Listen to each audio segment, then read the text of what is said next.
mano! Vamos ficar jadeada. Vamos lá! All right. Here we go. We did it. This is it, guys. It's the day you've all been waiting for. I know you've been craving, waiting, going, when is the next episode coming out? It's episode 9 of Jaded. We did it. It's been such a journey to get here, honestly. You think, oh, podcasts, these are cool. These are easy to make. Don't make one. It's like when people ask me like, hey, man, do you have any advice on like how to get to stand-up comedy? Like, how do you get into stand-up comedy? I'm like, don't. Figure out if you're good at anything else and do that. Do it. Just go with any other talent that you have. It's miserable. Hi, guys. We did it. I'm very excited to let you guys know that I'm back on the road. I have some road dates coming up. When this comes out, it'll be the 3rd. So I have a bunch of stuff coming up locally in LA. So please check out jadecattapreta.com for all my dates and my Instagram and all that stuff.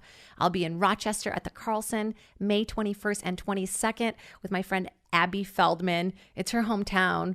There's like a vegan festival going on. If you buy a ticket, you get a vegan bowl or some kind of exciting combo there. So please make sure to check that out.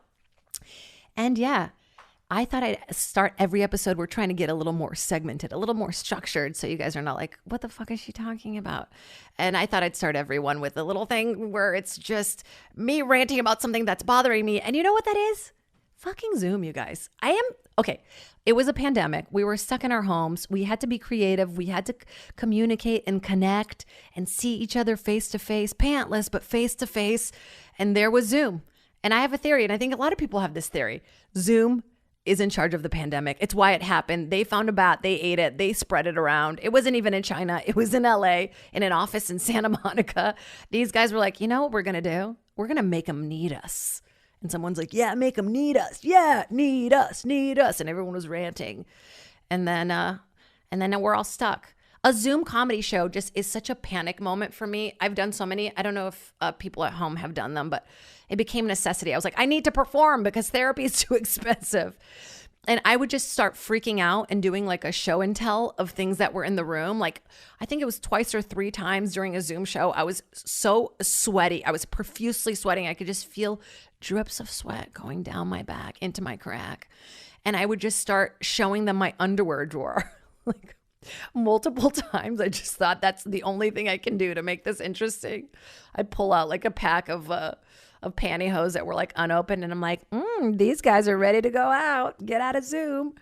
And then you're like in people's homes, which is like, it's too close to home, for lack of a better word. Like, you can see their house. They're like in their comfortable clothes. Like, look, I miss guys wearing mesh shorts, but I do not. Like, everybody just wears sweatpants now. That's an interesting thing to think about. Like, when are we all going to start wearing pants again? The jean sales just plummet down to the drain.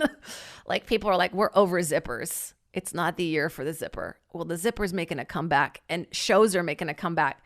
Comedy shows are opening up again, and I'm so excited because I can't handle Zoom anymore, honestly. And then you do that thing where you can't like quite figure out the lighting and the angle, and like, my house cannot be a set anymore, you guys. It can't be a set. So this is a little segment where it's just like, I just need to take a second and I need to fucking breathe. You guys, you should take a breath with me right now. I don't know where you are. You might be in your car driving out to work. Traffic is back, so that's another exciting thing. So just take a calming into your nose and out of your mouth. Fuck. Yeah, that's right. That's how you get it out. That's how I meditate. I'm just like, fuck. I just turn negative very quickly. But yeah, I can't handle it anymore. Like, my entire house is just a set all the time. Like, there's just lights set up. I'm tripping over the background. And by the way, I have one of those backgrounds that I got on Amazon. One side is green, one side is blue, which is exciting. I go to fold it back up. I can't figure it out. It's like, I either get it in one swoop or I'm fighting with this background at all times. Like, that's not what I signed up to do. Okay. We already have a hard job. We have to memorize lines. We have to like pretend like we've made it before we made it. We have to delusionally be confident in ourselves. And then on top of it, now I have to produce and direct and light the whole thing. What is this? If I wanted to do that, I would already be shooting a movie on my own. I would already be making a short film. I wouldn't be auditioning for your project, ma'am.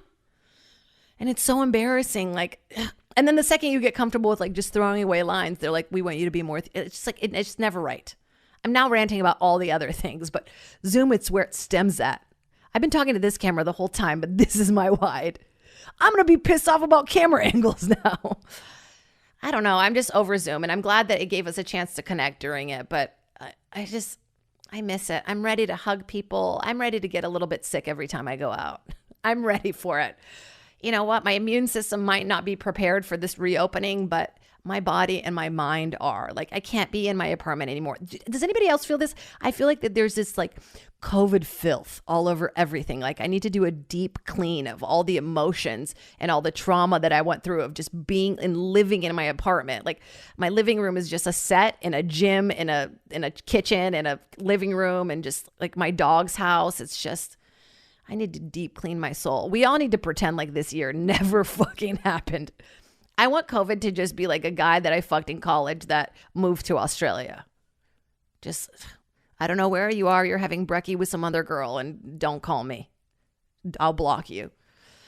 But I don't know. I've been reminiscing on moments that were like really, really important. I keep hitting the mic. Honestly, it's like a dick that I have that I forget that I have. I've been thinking about like really important moments in my life, like life-changing moments, things that like really kind of made me go into the path that I'm going in today. And what are the fun things that happened? Oh, actually, before I do this, I'm going too far. We have a new producer in house, and I thought I'd say hello. Dylan, are you here? Hi. Hey, how are you? I can't hear him in my mic, but you guys hopefully can hear him at home. He's just so cute. He's like just sitting over there with his little computer. His legs are crossed. Like, Yeah. just really great energy. How you feeling? I'm good. I'm appreciative of your pink mic that you gave me. I started bringing a mic to comedy shows, not only because of COVID, but because comics are gross, as you know. Yeah. Discussing human beings. Yep. I didn't understand how much I touched my mouth to the mic until I wore red lipstick one show. Yeah. And then realized it was like all over my chin and my neck. And I was like, oh, I guess I put it on my mouth. And then Do you have to hand that off? I would have to hand off the pink mic to the next fucking sucker. Do you apologize? I didn't notice until it was too late and I was home already, and nobody told me I had red lipstick all over my face. Yeah.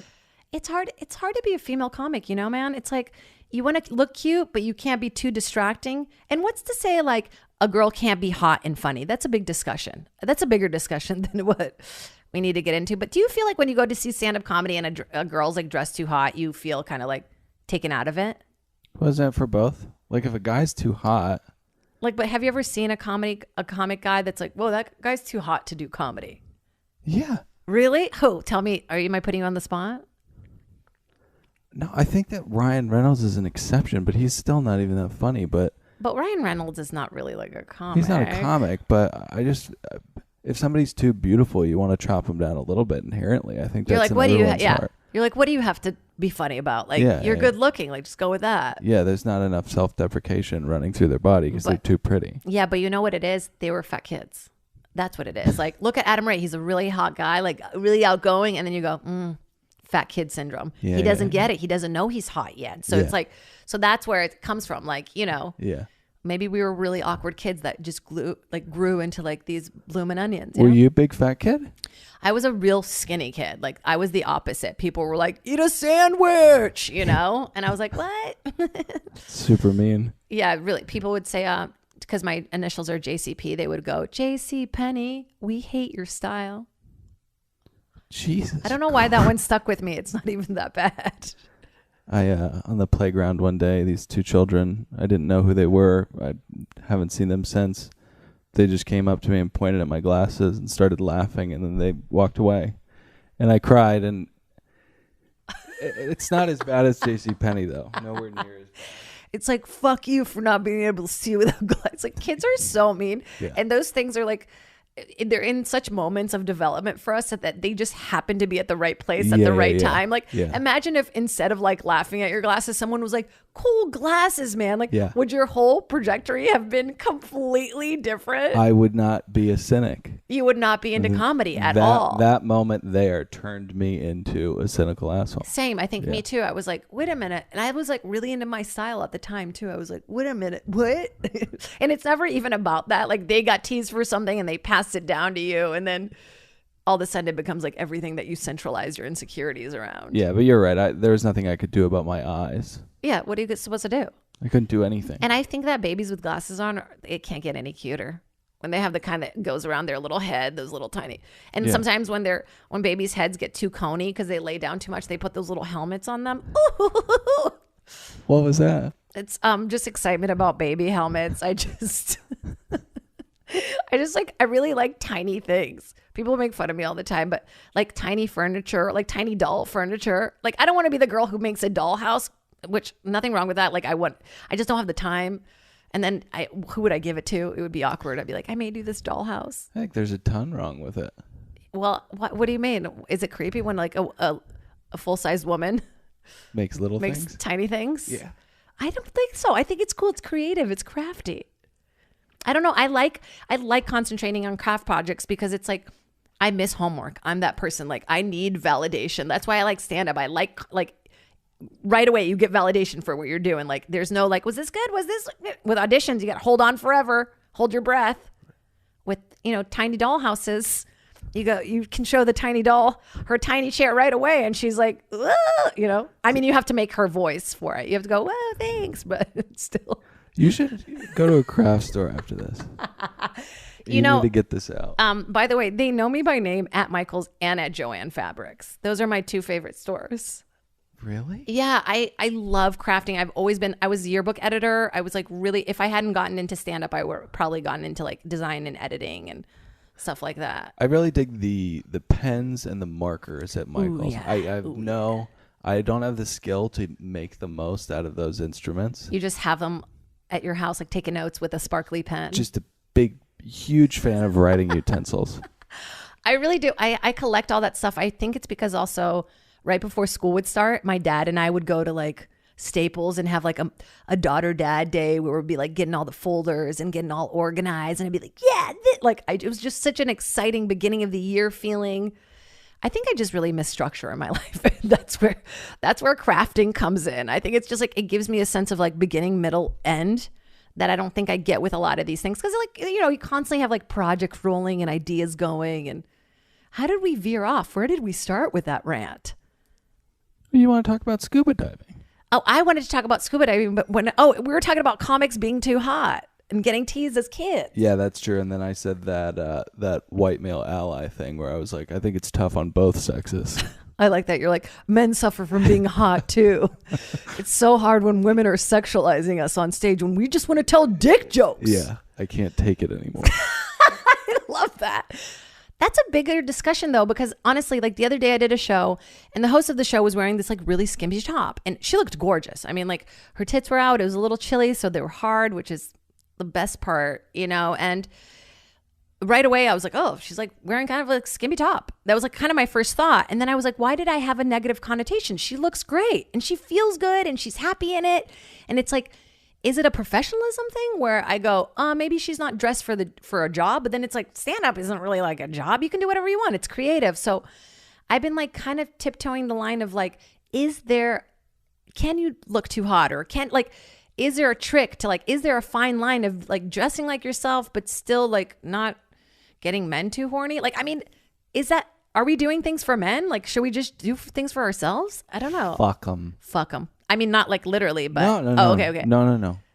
I'm not saying that you should have sex with them. That's not the solution to the problem. Fuck them. But it is a societal thing, right? Because we go, okay, we have strip clubs where you can, like, pussies can be out, but men can't drink. Because it's like, whoa, we don't want men to get crazy. Yeah. But it's like, but what if women want to show their pussies to make money? And it's like, where is the law of like, but women get to do that. And we should like, it's like nothing is really catered to us, which is interesting, like in a bigger sense. I think hamstringing the sexual desires of men is overall a pretty decent idea. Right. In most arenas, but I get what you're saying. But do you know what I mean, though? Like, why should we have this bigger idea in society where it's like, we need to have these rules because men they can't control themselves. So it's like, control yourselves. Yourselves. It's just a track record that spans millennia, Yeah. Like, we can't do it. They can't do it. We can't do it. Like, I wonder what it's like just to have to sit there like, oh, I gotta masturbate. Like, if I don't whack off this pussy today, I am gonna kill somebody. Like, I guess that's how I feel when I don't do Zumba. So I can relate to you dudes. I feel like if I miss Zumba, it's the same thing as blue balls. So I get it. Sometimes I'll pick my own gel on my nail and I go, I couldn't control myself. So I get that. I guess your urge to have sex is like my urge to have a fresh gel. And so we're all the same. I guess the lesson is, so I wanted to, I wanted to tell, I love having somebody to talk to. I feel like I've just been talking to myself this whole time. What? Tell me. You were about to say something. No, I was just wondering what the lesson was. I guess the lesson is just like take care of yourself. You know what I mean? Just like do things that make you comfortable and make you happy and make you the best version of you. And then like everybody else has to take care of them. Just expect other people to take care of themselves too. Fuck them. Fuck them. Oh, that's the lesson. Fuck them. Fuck them, man. I, as a kid, started having, I don't know where this came from. I think I saw some kind of a movie, but I've been horrified, terrified of fish ever since I was a kid. Like them touching me, being in the water. I would have all these nightmares about like a whale coming up to me and like touching me and all this crazy stuff. And I slowly started to get rid of my fear when I went to Tulum and I swam with a whale shark. It was incredible. It was like, I could have just walked into its mouth. It was so big. It was the largest thing I've ever seen. And then after my breakup, I was like, this is my moment. This is my moment to take it back, to take back the strength. I decided I was going to learn how to scuba dive, get my scuba diving certification, and just like get over the fear and see what it's like. And have you ever gone scuba diving? Have you been? No, I'm afraid of the water. Like, what's your fear of the water? Well, in Tulum, that same area, we went. My wife and I went scuba diving, and it's wife braggart. It's a lot. Did you say wife bragger? I'm gonna move on. I said bragger. It's just a lot more involved than people realize. I think activities like that require schooling and whatnot. I'm just immediately out on. I agree. For me, I think that's why actually one of my fears was like, it's gonna be a big commitment. But I had just gone over this breakup and I was like, I need to do this by myself because I was like in such a codependent situation. And so the whole thing, like you have to do it for like 2 weeks where you go to this guy's house. The guy's name was Steve, which by the way, Scuba Steve. I was like, you got to ride on this. And he was not into it. Like he kind of like felt hurt every time I said it. I was like, you're really missing a marketing opportunity here, dude. Scuba Steve, are you kidding me? I was like, make t-shirts. Let's get this. I'll help you. He's like, please, just Steve is fine. I'm like, okay, cool, Steve. So you go to this guy's house for like 2 weeks and you have to do all this pool training. And along with it, you have to do all this studying. Like it's really technical stuff.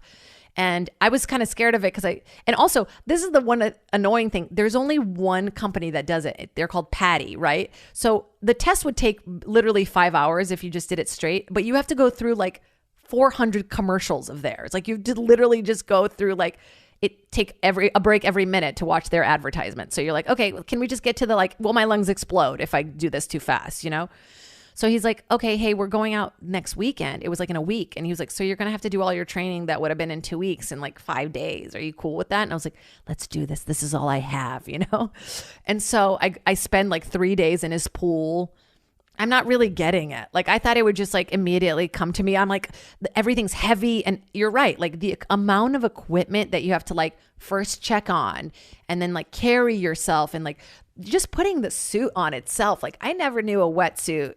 It's literally just taking someone's virginity. It's just like, come on, every little bit of it. And my favorite part of a wetsuit though is like when you're in the ocean and it's freezing, you just pee in it. And then you're just like in your own pee for warmth. It goes up to your torso. It goes up to like all the way to your neck. So just pee to your neck. Yeah. I welcome it. Like I've talked about pooping in the ocean. I love peeing in the ocean. Like I wouldn't do it in a pool. I'm not a garbage can, but I really enjoy peeing in the ocean. It's just so freeing. I just love it. Have you pooped in the ocean? Oh, I shit in the ocean? Yeah. No, I've never shit in the ocean. I feel like when you say shit in the ocean, it feels kind of aggressive, like you're littering. Like, well, that's what you when did. When I say poop, it's just more of a cuter version of it. Like I just took a little poop in the ocean. You pushed shit out of your body into the ocean. Yeah, I guess I guess I also ate fish that day, so I'm just kind of putting it back. I'm just kind of recycling. It's part of the ecosystem. Circle of life. Yeah, I'm feeding the fish. So here I am at Scuba Steve's house, you know, doing all my studying. And, you know, we're leaving for Catalina the next day. And I'm like, hey, man, I'm so sorry. I still have like 10 hours of like homework to do this. He's like, don't worry about it. The other 2 will help you like when we get to the island. And just a little like prehistory of Catalina for me. Catalina was really special to me in my last relationship because it was our first trip that we ever had taken together. And we stayed in this cute little place. It was like a Groupon because we were really broke. Catalina, by the way, is so expensive. It is like a tiny island. It costs $70 to get out there. Free if it's your birthday. You said you've been, yeah? Yeah. It's just like a super expensive place. One guy owns like every restaurant. Yeah.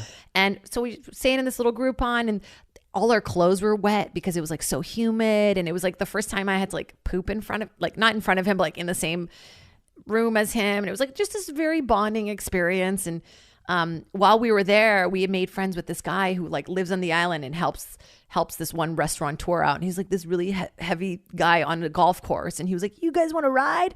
And it was so exciting because he loved me, but he hated my ex. He'd be like, cool, sure. Like just like teasing him. And we thought it was hysterical. Yeah. It's just very apparent how he didn't like him. It's very antagonistic. I loved it. He's like, cool shirt. What do you want to look stupid? Like just really blatant, like what, man? Like, okay. I don't know why you hate him. He's never done anything to you. So we had this beautiful trip in Catalina. This guy worked for this restaurateur. So he lent us these kayaks. We took Molly. We like took these kayaks out, had sex on this like little island over there. It was just beautiful. Catalina is really well known too for all these buffalo that live in the woods, which were brought there, I want to say in the 1920s for some Westerns that they shot there. And then they just left the buffalo, and it's just, they've just grown this huge buffalo population. Not sure if it's right for the beach ecosystem that they have going, but they're there. And so I Catalina had a really special place in my heart. I did one of those, what are they called? Segways? What are those little like ding? Segways. With the are they called segways? Yeah. We did a Segway tour.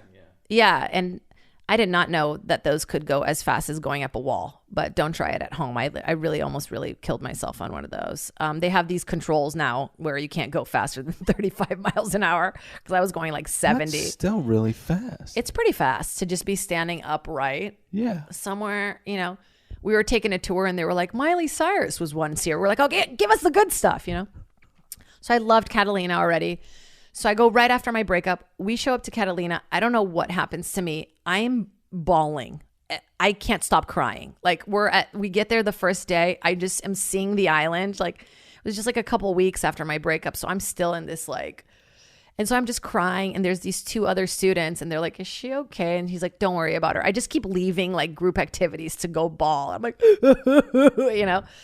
And the whole thing is very involved. Like you have to walk like half a mile to get a fucking tank, which by the way, you have to also pay for. So the whole thing's like expensive. I'm training, I'm getting really nervous. And then we finally like go to get in the water. And as I'm like going down into the water, it's just all fish, like no water. You can just see fish all on top of each other. And I'm just like going into the thing of fish, but I'm so worried about like the equipment and like getting everything right that like all of a sudden I don't care. Like not that my fear is cured, but just, are you okay? It's just disgusting. Disgusting. It's disgusting. But it's crazy because as soon as like you hit the line of going into the water, it becomes a completely different. It's like when, okay, you know what it is? It's like when you're at a party that's not really appropriate for like a fire breather to be at, you're like, oh, this feels out of place. And then you're like at Burning Man and you see that same chick and you're like, all right, dude, this makes sense. Like, being in there, I was in the fish's house. You know what I mean? I'm like, I'm in your house now. Yeah.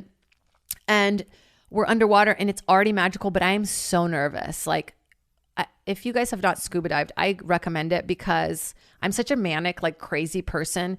It pushes you to be in this meditative, relaxing state that I've never had been in before. Like I've paid for all the meditation. I've done it all, but like you have to breathe so slow or else you will breathe in water and you get fucked up and you're like, and you have to do this thing where you take off your eye mask really quickly to like clear it out. The whole thing is just so scary. It feels like you're dying and then all of a sudden it switches and you become really peaceful and you figure out the rhythm and you're just like, and everything looks differently underwater. Like all the colors are different. And also your lungs expand. And so you're getting a lot of oxygen and also some nitrogen from the tank into your brain. And so you're kind of tripping and you're like just swimming through this kelp forest and any action that you do too fast fucks everything up. So you have to like say really slow and chill, which are not adjectives that people use for me usually. So it was hard for me. So we're doing our first drill, and it's like me and this kind of like, I don't want to say nebbish because that's kind of how I am, but this like very smart but kind of nervous dude, and this like kind of chilla chick. And we'd been spending, a couple days together now doing all the homework and stuff. And we have like, we're acquaintances at this point. And there's this part where you have to practice. If you run out of air in your tank, the person with you is supposed to give you some of their tank, but you're communicating all underwater. There's like all these things like, this means you're okay. That's why like surfers and a lot of like scuba diving dudes are like, because this means okay. Like, because you can't go like this because this is another signal. I forget what for, but I should really refresh. So we're doing this like training, and Scuba Steve's down there. He's chill. He's got long hair. It's fucking flowing. He's a merman. He's like done this a million times. I take out my tank out of my mouth for him to give me mine. And you're supposed to like hold on to each other in a way where you like kind of are floating on each other. This kid fucking panics and is like grabbing, and I don't have a thing in my mouth. So I'm like panicking, and it's like we all start panicking, and then Scuba Steve gives me his thing and we go back up, and I'm like, what the fuck? And I'm like fighting with this guy. Like I'm like swinging at him, and like Steve is like pulling me off, and I'm like, man, you almost fucking killed me. And he's like, I'm sorry, blah, blah, blah. We like discuss how to do it again.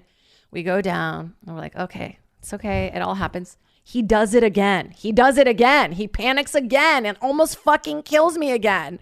So we go back up, and I'm like, I don't want to be anywhere near him, So meanwhile, the Chola chick is like gotten it already, and she's like off making friends with a tuna like down the ocean. I'm like, cool. I'm stuck with this fucking white dude who can't do anything. So we finally get it, and we have this beautiful day. I go home, I'm bawling. I'm still like in my weird, like remembering memories. I remember this other memory where, the big fat dude on the golf cart who became our like personal weird driver for the Catalina trip. Like he saw us out at a bar one night and was like, you guys want to get some fresh donuts? And we were like, yeah, like the sun was just coming up, and this other couple came with us, and we're driving through Catalina, and he tells us all these crazy stories. Like there was a hotel that burnt down, and it was because this guy was sleepwalking and set it on fire and got away with it. And we were like, crazy. And this donut shop opens, and we get fresh donuts as the sun is coming up, and we're with this other couple, and we're sitting in the back of the golf cart, and we're just thinking how great we made a new couple friends, and then all of a sudden the girl finishes her donut and just throws her trash on the ground as we're driving away. Like, what? We thought you were cool, and now you're littering this. When you find out like right away, like, oh, you're a piece of shit. Like you're a garbage human. Like you just littered, like, while this guy is showing you around, like proudly showing around his beautiful island town. Like that moment where you're like, we can never be friends. Like, and she's like, oh, whatever. And we were like, just laughing about it. So I'm crying about that. And I'm having nightmares about getting eaten by whales and, drowning. Cause it's so nerve wracking. And I'm like, I can't do it. I'm not going to be able to do the second day. We get there the second day. I'm like, don't even fucking come near me. I forget the kid's name. I'll post a photo of him right here. This fucking dude. And Scuba Steve was feeling like we were maybe overwhelmed. The group was overwhelmed by the close calls from the next day. So he brought in another instructor to help us. And this guy shows up, Dave, and he's just like this hot, cool. Yeah. Dave. The Dave types. Yeah. He shows up, and I'm like, Daddy. And we're immediately, the other girl too is like, oh my God. Like we're both like, who is this guy? And all of a sudden everything is chill. And it's like my second day of scuba diving. I'm not grossed out by the fish. I'm not almost dying from the guy pulling my air away from me. And we just have this incredible magical day. And I finally get it. These like 3 huge tunas that are really well known in Catalina come out. They like live there. They're like basically the size of my body. Yeah, dinosaurs. And I'm on the floor of the ocean, like laying down, and Dave comes up to me under the water, and he's like, come here. And he's got this little pad that you can write underwater in. So I tell him a joke, which is one of my ex's jokes. I felt kind of bad about it, but I was like, what kind of a bee makes milk? And he was like, and I was like, a booby. And we were like, underwater. It was the best. We were like, ugh. You wrote that out underwater? Yeah, I wrote it. He had like this little pad, like a little underwater pad, which by the way, that's what I have. I have a shower pad That's like my merch that I Oh, sell. got it, yeah. Coming to a nearby JADED-Catta-Preta.com. Check it out. Water pads. So I wrote in this little joke, and it was just this like magical, beautiful day. And I literally, I got over my fear. Now I don't have, like, I used to have dreams about whales all the time and how scared I was of them. And now I just like, I think of them in such a different way. And we're destroying the ocean. We are destroying the ocean. One fucking died salmon at a time. Don't ever watch Seaspiracy if you like to order fish at a restaurant. Did you watch it? I can't do it. Sam, did you watch it? Yeah, I watched part of it with my roommate. Oh my God. That's not even a roommate. Hey, you guys, you want to get together and watch this documentary about how the world's ending? I can't do it. It's too much. It's, any food documentary I knew, but I just had to see it. And it's a massacre. And like the fish that we get from restaurants are just dyed orange and dyed pink. Like the salmon is all gray that's farm raised. And they're all like covered in parasites. It's disgusting. Disgusting. But you know what? Scuba Steve, you are the whole reason why I fell in love with the ocean again. And like I dream about scuba diving on a weekly basis. Like I'm ready to get back out there. Congratulations. Thank you. That's Thank huge. you. But the bigger thing was I then connected with this guy, fucking Dave, right? I'm like, Dave. So Dave, it turns out to be, what he does for a living is he just scuba dives. Like, of course, it's just like a thing he does. He's just like done 10,000 plus hours of scuba diving. He also skydives. Of course he does. And he is a men's like life coach. That's like what he does for a living. Like he does these workshops to help men with like their confidence and stuff like that. Like a real life. Who's that? Will Smith? What was that Will Smith movie where he was like a life coach? The Pursuit of Happiness. No, come on. Men in Black, too. Men in Black. Here comes. I used to have a dance to that song. You can't sing it. It'll get taken off YouTube. Yeah, I know. I'm like, but so Dave, it was too early for me. I was still grieving, but he took me skydiving. And when we were up in the air, I told him another joke. So I was like, I've told you a fucking bad one-liners at both extremities of the world. 10,000 feet in the air and 10,000 feet underwater. I just thought it was so romantic. Did you guys? We didn't because it was too soon. I was too messed up still. Guys can just jump right back into the dating pool, jump right back into like, girls can't. And if they do, it'll come back to haunt you. You got to get through it. I had to be alone a little bit. You know what I mean? I found Cheryl. I fell in love with Cheryl. But the whole thing was just such a crazy experience. And did you know this? Fun fact. If you go scuba diving, you have to wait like 2 weeks to go skydiving because your lungs have to, like, they'll explode if you go up. They have to depressurize. They have to like dip. They have to come back to their normal size. Yeah. It's the stuff I never think about. Like if you come up too fast, your brain just explodes. Yeah. Yeah. I guess that's why you don't do it. Yeah, more into activities that don't change the structure of your organs or anything like that. But how exciting is that? It's like you're literally composed of different things at that point. Yeah. But people that do it all the time, those are the cool. Like there was one of the instructor chicks was just like, like leather skin, fucking beach babe, like white hair, just lives mermaid, like they don't even feel like themselves when they're not diving. She's going to look so gross when she's older. She's 37. She's going on 45 or I guess older would be funnier, but I didn't think of the number. She looks like a saddle. Hey, what are you doing? Why are you getting, I'm so sorry. You're not the saddle. I'm so sorry. I also love horseback riding. I haven't been horseback riding in a long time. Are you a horse? Why am I asking? You're not a horseback rider. I rode a lot when I was a young boy. You did? When I was a young boy. Yeah. And we just went horseback riding this past weekend. No, here in LA? No, at Alisal Ranch. I'm going to get that information. I miss riding horses. Yeah. But there is something like you're just grinding on the saddle like as you're on a horse. Yeah.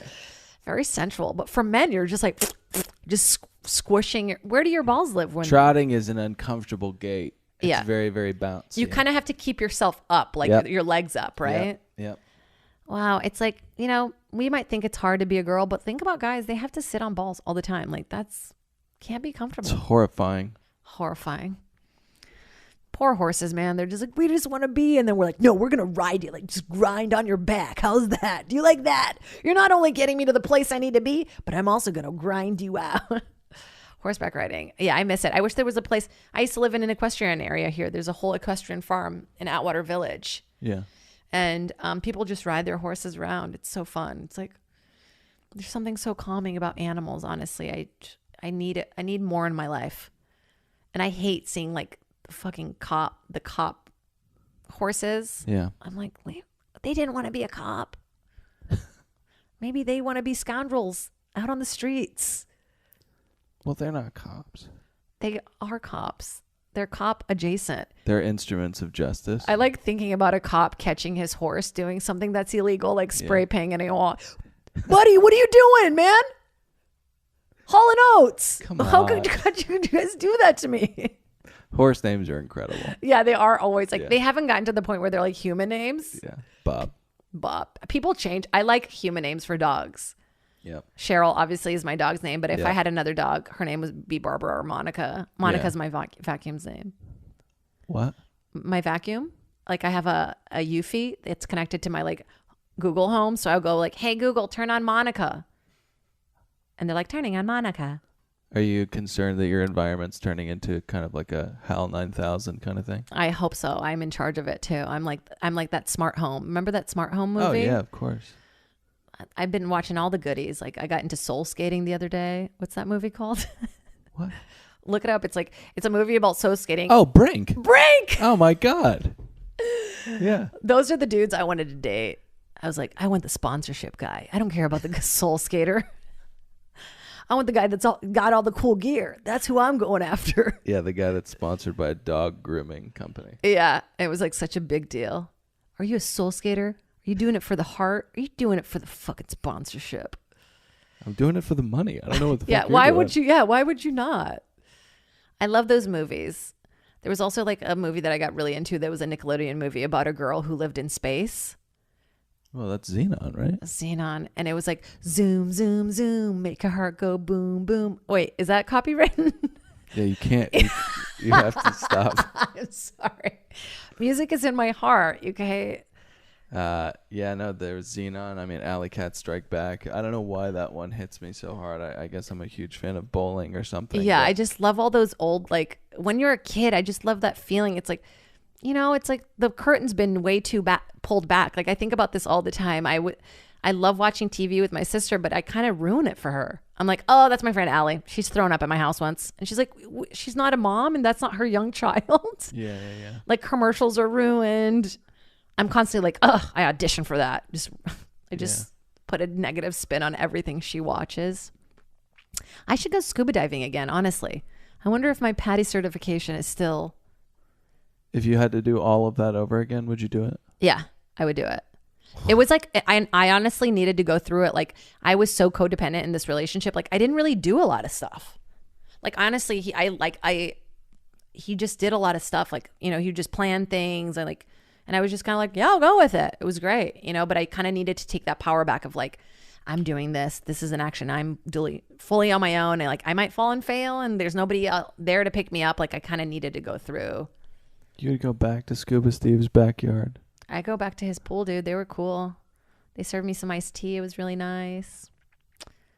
Yeah, I go back. Sometimes I get emails and then I did one sea cleanup, which was horrifying. Like the amount of toothbrushes I saw in the ocean almost shook me into like a coma. I was like, how many plastic toothbrushes do we need? I think you just rolled up on a toothbrush dump. I probably did. That's not a commonly... That's a common thing. That's one of the things that takes forever. Like a common, because of the plastic, it's so thick and the way it's processed, it takes like 75 years to decompose and to... Yeah. Yeah, it's one of the things that they're trying to like, delegalize. Delegalize? That's not a word. Make illegal. They're trying to get rid of them and make all toothbrushes like out of this bamboo plastic. Okay, I'm up for it. Yeah, me too. I have a guy who had a bamboo toothbrush company. That was pretty cool. I was like, or get a fucking Sonicare. It's 2021. Yeah, I know, but like Sonicare, the heads. Oh, the heads They're too? still plastic, yeah. You can't do the heads? Well, the heads, you got to throw the heads away every once in a while. You can't have the same head for a while. What do you is your brush all soft? You got to have a hard brush. I mean, coming from the, like, I've had like 40 cavities. The literature on that is, I don't know, it's pretty divisive. Well, like people who are for and against toothbrush heads. Was soft and hard textured. Oh, bristles. I see. Yeah. Yeah, because it feels like aggressive. I brush my teeth too hard. I exfoliate too hard. The only thing I don't do hard. Let me think about this for a second. What are my only soft actions? I'm only soft towards my dog. Everything else, I'm like harsh. Yeah. Yeah. Yeah. I like your calming energy. I feel like you're like my yang and I'm the yin. I'm the like, ooh, and then you're like, chill. Breathe, Jade. Breathe. No, but yeah, those moments were really important to my like being a full human now. I think I just fell into relationships and then would just be codependent and didn't care. But like, also I was just very codependent with my family. And I was thinking about the first time I ever lived by myself. I did like a summer program in San Francisco, this place called CAP21, Collaborative Arts of the 21st Century. And I got into this program and it was really cool because it was acting and dancing, all that stuff, but it was also clown work. This is yeah, I'm laughing at myself because Yep. you know, not a lot of comics have a background in physical clown work, but I really put in my time. You know, I'm a classically trained clown, a lot of fake falls and mask work. And I got into this program really last minute and I could not afford to go out there on my own. My parents were like, good luck, you know? So I went out there and I was staying with a friend and then I got a job like bartending at intermission at this theater. So I would make like $25 per round and be like, oh my God, I did it. And at the time there was this really interesting play going on about bestiality, how this guy had fallen in love with this sheep. Really good play that I can't think of the name now, but It was really good. I think you can find it if you it's like a big author. Yeah, it was really good. It was like, it had really good people in it. And it was like basically about this man who falls in love with a sheep. And then she like kills the sheep at the end and she comes out and she's like holding this bloody sheep. Maybe it was a goat. What do people fall in love with? But so I'm living in San Francisco. It was my very first time living alone. And I found this guy who was a clown who had a sublet and he let me stay in the sublet. And it was the first time I'd ever lived alone ever in my life. You know, college, you kind of live in a dorm and you're like in a community. You're not really in an apartment. And I was living in the Mission in San Francisco, which was like one of the most like so many homeless people. It was like one of the like sketchiest part of the Mission. And I lived in this basement apartment and it was so scary. I could just hear them outside my door all the time. And that's the first time I ever got really into Radiohead. Somebody was like, just put a Radiohead album on and you can listen to the whole album and it'll help you fall asleep. Did you find it? Yeah. What is it? The Goat or Who is Sylvia? Yes, The Goat. Who is Sylvia? So it is a goat. So, Yeah. so some of my memories, right? Kinda Who sounds wrote like it? a Radiohead album. It's like a big... Edward Abbey. Yeah, so I was going to say, I was like, I know it's a big playwright. And so I'm living in this thing. I found Radiohead is great. And then every night I would come out. There was like this woman, this homeless woman who's kind of living outside my doorstep. And she started bringing in Joes. Like she would be having sex with these guys. Yeah. Right outside of my window. And I didn't know what to do. And finally, like, I just called the cops one night because it was just like I had had enough and I was scared. And I was like, I got to get this lady out of here. And she, you know, they left. It was a whole thing. We made eye contact as they were like talking to her. And I was like, fuck. No. Then following morning, I wake up and there's just a human shit outside of my door. I had never seen a human shit like that wasn't my own or family members. Not that I've seen like all my family's poop, but like I had never seen like just a human, like a perfect log. Just, I got the message, you know what I mean? She was like, fuck you, bitch. Healthy stool though. Healthy stool. I thought, wow, for people who are probably eating out of a garbage can. Yeah, for a feels street like you have a urchin. balanced diet. Yeah.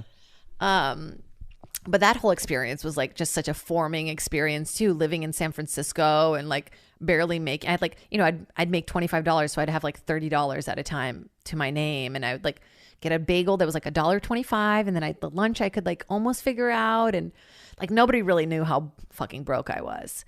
And you had to develop your own clown character. And everyone's like going to their parents, getting their outfits made and blah, blah, blah. And I was like, I'm just going to look and see what this guy has. So I happened to just like be living in this sublet and the guy was a clown. So he had all this stuff. So I came up with a clown character that was like a bitchy French clown that was like, oh. So I guess that's really my stand-up persona. What was her name? I don't even remember. I don't think they had names. I don't think we had names. I think it was like Jade, whatever. The bitchy French clown. The bitchy French clown. Yeah. In that program, my acting teacher was the guy who played the Earn guy in The Big Lebowski. And I remember thinking it was such a big deal. Who's the Earn guy? You know, the guy who sells him the urn, that really funny scene. Oh, yeah. And I just remember being like, have you seen The Big Lebowski? Do you remember the urn scene? That was my acting teacher. Like all my really early claim to fames were like, okay, do you remember that play? Okay, not the main guy, but okay, you know the guy who played like this supporting character under the main guy? Yeah, so yeah, not him, but his cousin was like in an acting scene with me in this theater company. Yeah. But those moments, like I miss being in school. I love school. I'm just a nerd, dudes. I miss having like, okay, and now I've taught you this. This is your challenge. How are you going to make it your own? And I'm like, I miss having that. Yeah. It was just such a fun summer. I dated my first girl that summer. This girl named Carly from Toronto. It was really exciting. She really just looked like a little boy, but I was into it. And it was just such a definitive summer for me, like being so broke and making it work. And I remember we were like kind of going through the kitchen looking for something. Some friends I had made were with me, and we find this like entire bag of what we think is weed. We're like, is this a whole bag of weed? We're such idiots. And we figured out it was hemp that he had been like making stuff with. And we're like, oh man, we thought it was weed. And then we keep looking, and then we open the fridge and it is just like brick stacked with brownies. And we're like, these have got to be weed brownies. And I call him, I'm like, hey, what's up with it? He's like, help yourself, give them all out. Like they're going to go bad. Just help yourself. So I just remember being in San Francisco all the time, just being like, hey man, do you want this brownie? You know, I just was like, I felt so cool.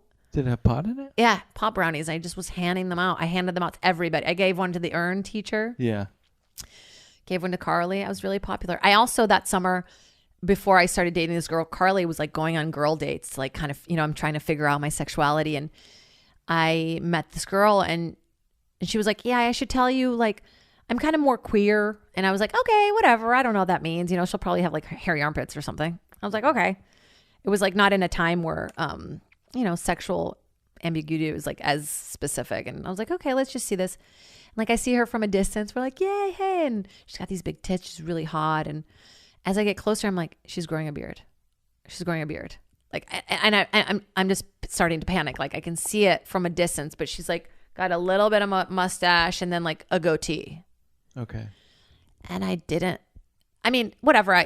We still had the date. She was a really cool girl, or I don't know if that she was really cool. That's hard to do. Yeah. Big tits. Big tits. But I just kept looking up at her like baby goatee. Is that what queer means? Yeah, I guess at the time she wasn't fully transitioning into like being a man, but she just didn't identify as a woman. So at the time when like gender didn't really have like they, them. Yeah. She was like, I'm queer. That's a tough. But I never asked. That's a tough first putt for you. I didn't know the pronouns. Yeah. I'm like, I want to motorboat you still, but then I don't want to touch your beard. It was just like this. I wasn't ready for it. Like, cause I love ambiguous. Like, I don't know what you are. I love whatever you identify as. I love it. Like, but it was just too much for me. And I felt, I was like, it's like one of those things. It's like, that Seinfeld episode where like the man hands thing, like in some lights, her hands just looked like man hands. And I just kept seeing the goatee. And it was just, I wasn't ready for it. Like I'd be ready for her now, but at the time I was just like, oh, it's too much for me to handle. You've lived. I have lived. You really have. I feel like I have. This podcast, sometimes I'm like, Jesus, I've like really gotten out there. Yeah.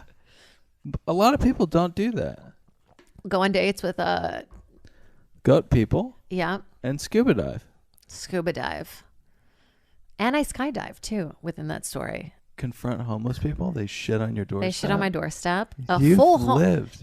Most people have not seen like a bear poop like that in public, like in daylight. Shocking. Yeah, it's jarring.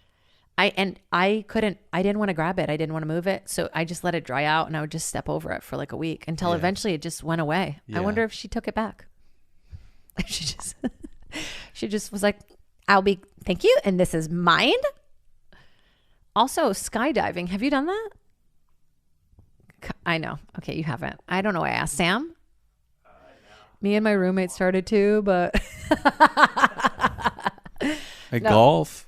Okay, that's fun. It's a hard hold. That's pretty adventurous. Yeah, getting the grip down is pretty It's tough. the grip's hard. Yeah. The grip feels like unnecessary. And Like you can hurt yourself. yeah, you could really swing too hard. I mean, I told my boyfriend pulled his back pulling his suitcase off of the rack. So it's like There's we're old. enough danger in meniality. You know? Is there? Because I feel like Tiger Woods has done everything he can to just feel something. I feel like golf is not doing it for him. Yeah.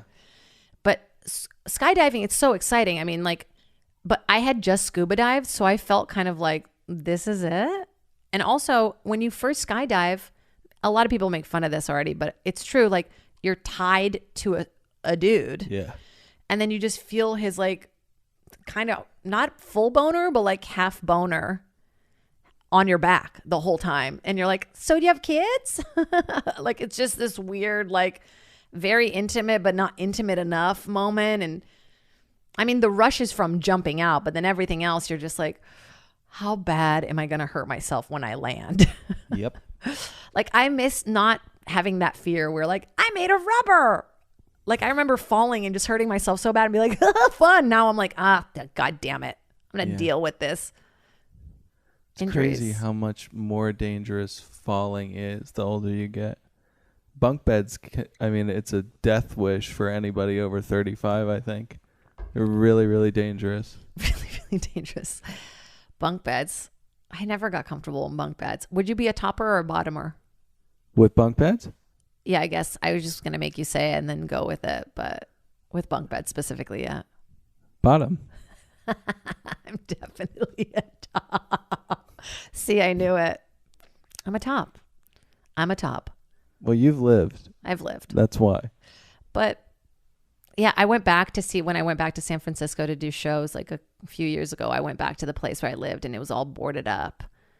It was such a cool apartment. Like, he had done it all himself. And it was like this tiny little apartment, but really artistic. Like, the ground in the bathroom was all like little stones that he had taped, like glued to the ground. It was just so cool. Like, I was like, this is what it's like to be an independent clown living in San Francisco in the mid 2000s. Very romantic. I'm glad that I got to do all that stuff. Like, I think about sometimes, like, my sister stayed in Charlottesville, Virginia, which is cool. She has this beautiful life there. She has a community, people who support her. That's weird. What's that like? Yeah. Not people that are doing the same thing as her and feel competitive with her. And like, she just has this beautiful, like, supportive life. But like, sometimes I wish that she had gotten to see all the weird shit that I've gotten to see, like just traveling, you know, and getting to do all this crazy stuff. I mean, I did comedy in Japan with a bunch of friends and we swam with these fucking monkeys. You have so much more podcasting to do. I got to hold on to the stories. Yeah, I'm burning all the stories in one. You can't do it. Hey, BRB. Hey, if you want to find out what happened with me and that monkey in Japan, you better tune in next time. Oh my God. I don't know. I guess it's like, you know, do you have that kind of personality that makes you seek out adventure? Or is it just like, you know what I mean? Is it a type of person? I'm hungry for adventure all the time. Like, I want to see what's out there. Like, I'm trying to pitch a show, which, by the way, this is the most overpitched show in Los Angeles. Once Dave Attell did a show and it was called Insomniac. And if you haven't seen it, please watch it. It was basically just him going to these like weird little towns, staying up really late and doing weird shit with weird people, which is like what I want to do. Have you seen that show? Obviously. Yeah. And Dave Attell, when people ask, I'm like, that's my favorite comedian. That's probably my favorite comedian. Sebastian's a close second, but he's incredible. But I just want to go into weird towns and like try different things, new things all the time. I feel like I've almost done everything. And then I watch like a travel show where they're like pulling out like a dick-shaped clam out of the ocean. And I'm like, oh my God. Gooey duck. Gooey ducks. Yeah. Have you had one? No, I've never bitten down on a gooey duck. I've never had a gooey either. Maybe I'll save the story for another time, but I did have like a black clam that looked just like a vagina in Japan. And when you cook it, it like squeals. The whole experience was so disgusting. But I'm just like, I'm hungry for, I want to, maybe because of the adrenaline of stand up, I feel like I need more adrenaline to feel anything. You might die young. No, I hope not. If you go around little towns all over the United States. As long as I stay away from the Zoom headquarters, I feel like I'm fine. No, I want to adventure. I want to try more stuff. I think it's also because I don't feel like I fit into one place. I'm in constant search of like wanting to, maybe somewhere I'll go into this tiny, weird town where I find all these women who love to craft in tiny things and who scuba dive and take shits on steps. And they're like, come, we don't take shits in toilets. We take shits in the ocean here. I don't know what the accent is. That's it. It's a weird Norway town. Please come take shits in the ocean with us. We only shit in oceans here. I don't know. I just was thinking about that movie Midsummer. That's a whole thing. You just triggered right? that. Yep. Some kind of move, like some of these horror films and these films that are like graphically insane. It's just like, I don't know. It's horror porn. I don't like it. Yeah, it's a real thing they did. They What? jumped off fucking the elderly. They would nosedive onto rocks. So if you haven't seen Midsummer, there's a very graphic scene where the elderly of this town, this like beautiful older woman and this old man, they have this beautiful meal, and then they literally jump down onto this rock and their heads smash. And then like one of their heads doesn't smash all the way and she's like half alive, and somebody just comes over with like a mallet and is like, just so graphic. And like the feeling of it, like I hate that feeling of that movie. Oh, that movie made me feel so weird, but like also it's beautifully done. The other movie that he did with the brothers and sisters, Dogtooth. Oh, Dogtooth, and then I recommend that movie as well. Look, see, I watch classic television, but I also watch Real Housewives. So it's like you got to have a little bit of it all. And there's nothing that I like more than binging on Housewives. We thought it'd be fun if I did a little update every week because I love this shit and I might as well talk about it because why not? And I just have to say, bravo. You have been better than ever with these Housewives. You are coming back strong. You just announced an all-star season where all the best housewives go on vacation together, and my tiny little brain cannot handle it. My heart is exploding with joy. Dylan? Yeah. I just saw the little preview. I also have some insight because I'm friends with some insiders in there. And I'm just very excited to see all the different housewives intermingle with each other because we put them in such a bubble. We're like, they live in New York. They live in Miami. So what's the format? Are they throwing them on like an island type thing? Yeah, they're going to take them all. Was it Tulum? Did I misread it? So they're taking like, I think the cast is, I want to say it right, but it's Teresa from Jersey, which is great. Countess, Ramona, and then Cynthia and one more person from Atlanta that is not Kenya. And Kenya, yeah, I'm flying the one. And they're going to give them like, they basically go on vacation and see how they handle it. But I think they all live in a house together. I'm just excited to see them like intermingle with each other. And because, I've met so many of the housewives and I always watch the show and I go, oh yeah, we would be best friends. Me and Bethany Frankel. Oh my God. We would be talking over each other. And then I'm so intimidated when I meet them. It's like this weird, like I'm kind of starstruck by them in a weird way because you feel so intimate. You see so much of their life. And last year I did BravoCon. No, the year before. COVID has wiped my brain. Like I don't understand. I don't remember dates, people's names. The year before last, I did BravoCon and I met almost all of them. And it was just, I felt like a little girl. Like it was so crazy to be at BravoCon also because it's like when you like something specific, like let's just say tiny furniture. Okay. Yeah. And you go to a tiny furniture convention and it's like not only all the tiny furniture and all the tiny glues and all the accessories you can get, but it's also like thousands of people who are like, yeah, tiny furniture. Fuck. And I was just like, it was just so exciting, like to be amongst these people who love this kind of show. And everybody says it's lowbrow. Okay. And I understand because of the material it's produced. Yeah. It's based on like, trivial things, fights over dogs and, whatever. Dinner table seating, rumors, gossip, who slept with who.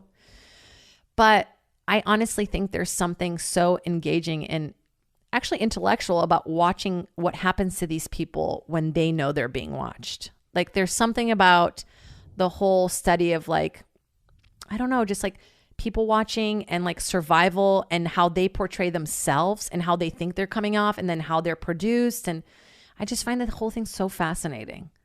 I don't know. I just can't get enough of it.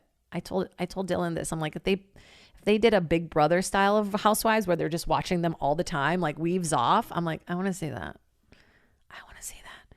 There's a new episode of Dallas that just came out and it was juicy. They went to the Dynasty house where they shot Dynasty, and I guess it's almost like considered a landmark in Texas, because what else are they gonna hold on to? Sorry, Texas. So they're like at this house and they're so excited, and Carrie, the Spanish woman on the show, who's like always kind of drunk, is just constantly pushing people in pools. Like they play this whole murder mystery game and it's so cool. And like the girl who's the murderer like goes around and shoots everybody. The one of the who's dead acts dead the whole time. It's so fun. They're all in character. They're like, someone's been shot, you know?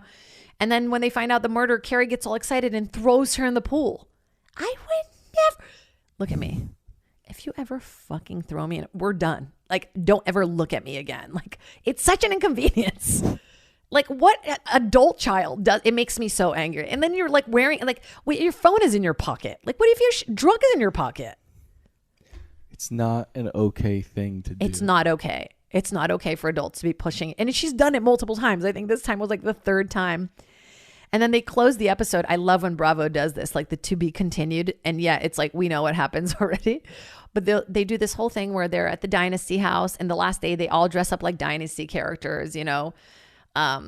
They all just look very white, and they're like, and Brandy, the really like religious redhead on the show, who I've met, is really sweet. She was like, you know, I just want to thank my husband. He's been here for me. You know, it's just so wonderful.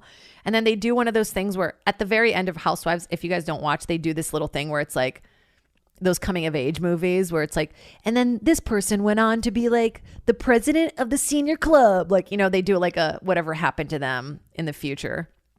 And do all the Housewives, but this wasn't the finale. And then all of a sudden they do this thing that's like 6 weeks later, Brandy wasn't feeling well and went to the doctor and figured out she was pregnant and just delivered a beautiful baby girl. And this is like seconds after she's toasting and the night before after she's blackout drunk and like breaking the Dynasty house. Like, yikes. Okay. Yikes. Not that I expected anything else, but it's just like, what? Like, I think as a person, I would have been like, maybe don't mention that they had a baby, like right after I was like drinking for a week straight. Anyway, then after that, they also hint to the fact that they found footage of her husband cheating on her. It's like, kick a girl when she's down. Literally, she just had a baby. She just had a baby after she was like blackout drunk for a week. Just let her enjoy the baby life a little. Instead of Rockwell pregnancy, she makes fun of minorities and then drinks a lot and then has a child. Well, she actually got in trouble last year for like doing like a super insensitive video making fun of Asian people. She was like pulling her eyes and like just black and white, so insensitive. She's doing a Mr. Yunioshi. So maybe, you know, it's like a karma moment, and I hope the baby's healthy and she's happy. But I just was like, fuck. And then now on top of it, her husband's cheating on her publicly. Imagine how difficult that is. I mean, already you have to go through your group of friends judging you and then the whole world judging you. I mean, and then you go, hey, guess what? You put yourself in that situation. You decided to be in the limelight, but that sucks too. Just because you're trying to be vulnerable and open, like then the world attacks you. I don't know. I always kind of feel bad talking about it in this openly, but it's like, come on, dude. Choose on the days that you're filming not to be blackout drunk. Just like one time, you know? I don't know. Just be in control of when they're filming you. And then they just announced that Barbara, one of the old castmates, I guess she wasn't really a castmate, but she was like one of Lou's friends in the Real Housewives of New York. She was toying with the idea of running for mayor. That's all we need. Caitlyn Jenner running for mayor in California. And Barbara from the New York Housewives running for mayor in New York. I mean, anything is better than Giuliani. Let's admit it. But on one of the episodes, she got tanning lotion, like tanning dye on all the white furniture of this house where they stayed. And I just thought, I can't have a mayor who doesn't respect fabrics. I respect fabrics too much. I'm that person. She's not aware of her surroundings. If you're not aware, it's like, and then it's like Giuliani's constantly sweating tanning lotion too. Like, what's up with these people? They're they want to help other people, and yet they can't even figure out. They're not aware of their surroundings. Like simple things, like you didn't know that if you put tanning lotion on like a day before, you'd just be sweating orange. I'm so disgusted because I remember thinking, Giuliani, hell yeah. Not that like I'm a political person, but I was like, he's doing good things for New York Yeah. at one point. Yeah, he was throwing people up against the hoods of cars. We don't need to get We don't need to get political. Let's go back to the house. But that's all I'm saying. It's like, hey, if you're going to run for office, maybe do things that just be more self-aware. I don't know. It's like, it's all getting so muddied now. It used to be that like you couldn't really be an actor and be on reality TV because people would not take you seriously. And now it's just like free for all. Just get your name out there. Hey, if Trump can be president, you can do things too if you have power online. No. Do you think that people need to do you think that online is going to start getting controlled? Like in a way where they're going, you can't say this or you can't, like freedom of speech is going to change because people have too much power? Are you really asking? I don't know. I'm freaking out about Elon Musk hosting SNL. Like, I'm just having this whole breakdown of like, I don't know. Like, is it going to get to a point where it's like, it's going to be monopolized by these people by these like 5 people, the whole world? You know what? What? Fuck it. You just got to do you, boo. That's it. Just focus on you. I love that that's always going to be the advice. Like, honestly, what do you think I should do? Should I break up with him? Dude, you just do you. Okay, yeah, but can you like be more specific? Can you help me? You, bro. You. I don't know, man. I just, you know what? It's hard to just do you. It's hard. There's a lot of factors that put it into it, you know? I just got to breathe. Guys, we did it. We did it. Let me know how you feel. Dylan's here. Sam's here. We're a nice little threesome now. We're getting a little more segmented. There's cool new art. I don't know if you've seen it, but check it out. My friend Richie De La Deso. Check him out online. He's awesome. He did all these lower thirds. And hey, I have a new Patreon. Very exciting. Now I have 4. So, hey, are you going to be the 5th and the 6th? It's up to you. Please join, do all the subscriptions. We're on Apple Podcasts. We're on Authentic. We're here at the YouTube comedy page. And yeah, my Patreon should be down here. Check me out. I'm doing some local shows. And I hope you have a great day. You've been jaded. Jaded. Mano, vamos ficar jadeada. Vamos lá.